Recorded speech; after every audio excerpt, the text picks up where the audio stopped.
வந்து இந்த டேட்டிங் சைட்ல தான் இந்த லவ் ஸ்கேம்லாம் ஆரம்பிக்கும். யூசுவலா ஸ்டோரி எப்படி போகுன்றத முதல்ல சொல்லிடுறேன். இந்த டேட்டிங் வெப்சைட்ல உங்கள ஒருத்தர் வந்து மேட்ச் பண்ணுவாரு. அந்த மேட்ச் பண்ற நபர் வந்து மோஸ்ட்லி ஆண்கள் தான் இது பண்றாங்க. பெண்கள் பண்றாங்களா எனக்கு தெரியல. தெரிஞ்சா சொல்லுங்க. நிறைய ஆம், இருக்கு. பெண்களும் பண்றாங்களா? ஓகே. எனக்கும் வந்து ஒரு ஆண் தான் பண்ணாரு. வேற ஒரு ஊர்ல இருக்கேன். நான் ரொம்ப செட்டில் ஆயிருக்கேன். எனக்கு வந்து ஒரு இந்தியனோட கல்யாணம் பண்ணிக்கிட்டு வாழணும்னு ரொம்ப ஆசை. நான் நேர்ல வந்து உன்னை பார்க்கணும்னு ஆசையா இருக்கு. அப்படி இப்படின்னு பேசுவாங்க. திடுதிப்புன்னு ஒரு 2 மாசத்துக்குள்ளேயே பயங்கர க்ளோஸா மெசேஜ்லாம் அனுப்பி, ஃபோன்லாம் பண்ணி, நீங்கலாம் வந்து ஐயோ! இவர் இல்லாட்டி நம்ம லைஃப்ல எதுவுமே பண்ண முடியாது போல இருக்கே. நம்ம கரெக்ட்டான ஆளுக்கு தான் வெயிட் பண்ணிட்டு இருந்தோம். அப்படின்ற மாரி ஒரு ஃபீலிங்லாம் குடுத்துட்டு, அதுக்கப்புறம் ஒரு பெரிய குண்டு தூக்கி போடுவாங்க. நான் உன் நாட்டுக்கு வந்திருக்கிறேன்.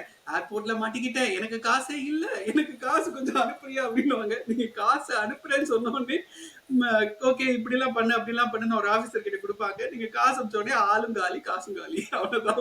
அதுக்கப்புறம் ஒண்ணுமே ஐயோ!